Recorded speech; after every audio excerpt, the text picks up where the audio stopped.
runs through the collective unconscious. From early settlers like William Bradford to poets such as Emily Dickinson and painters like Thomas Cole, the grandeur of the land stretches out over the mind very much like the lush forest canopy.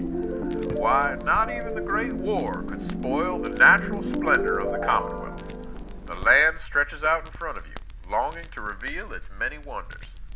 Wonders like the awe-inspiring Deathclaw, a testament to the mutating wonders of radioactive fallout on the once unassuming Jackson's chameleon.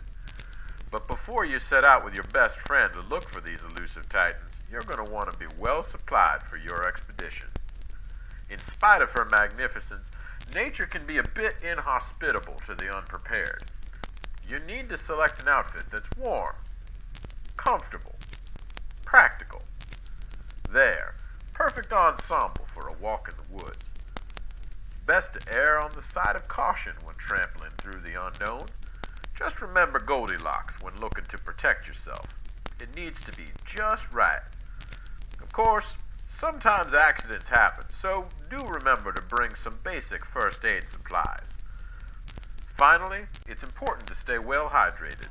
Okay, you should be all set to head out. Oops, sorry boy.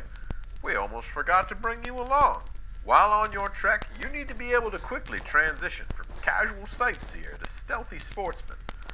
Looks like you've managed to catch this Deathclaw unawares.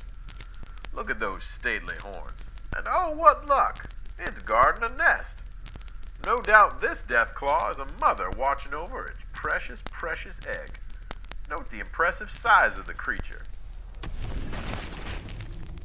And the care that's gone into making this nest a nurturing home for her offspring. If old-fashioned tracking isn't for you, set up a blind for yourself.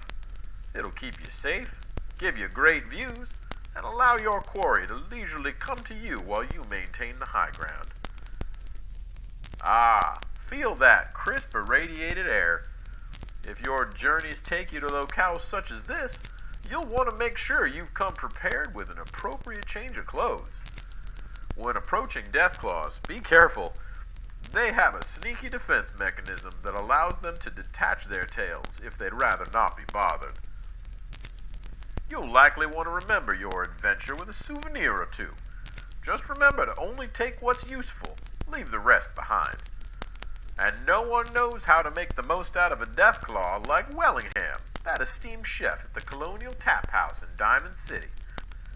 He famously has turned a few found ingredients into a refined breakfast dish, the tasty Deathclaw omelette.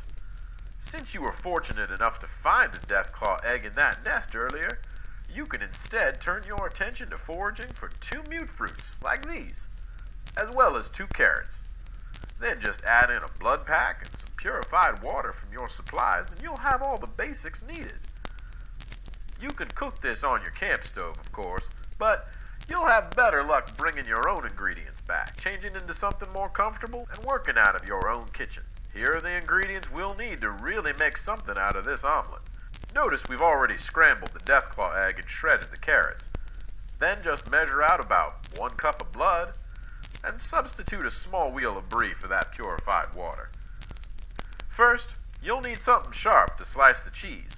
Even though it might seem tempting to try alternatives, a traditional chef's knife is probably the best choice. Cut the brie into thin slices. This is more cheese than you'll need, so make sure to store whatever you don't use. Next, add the fruit and blood to a small saucepan set over high heat and rapidly boil for about 5 minutes until the liquid's reduced and the fruit is starting to fall apart. What's that, boy? The reduction is ready.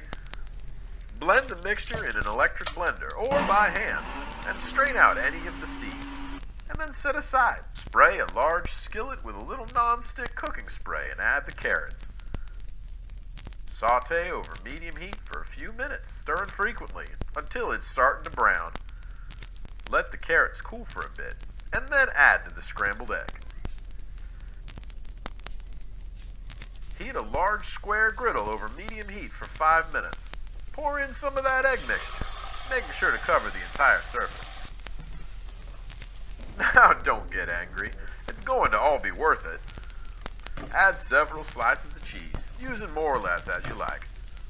Once the eggs appear mostly cooked through, use a large spatula to carefully fold the omelet. There! Look how fantastic that looks. Spoon some of the fruit mixture on top and... No need to beg, boy. Of course I made a plate for you too. See? Yes, there's nothing like the joy of being in nature. The fragrant atmosphere, the beautiful vistas, and the fascinating wildlife. So why not get out there and leave your mark on the world? And remember, with a little know-how and some hard work, even something as exotic as a Deathclaw can become something special.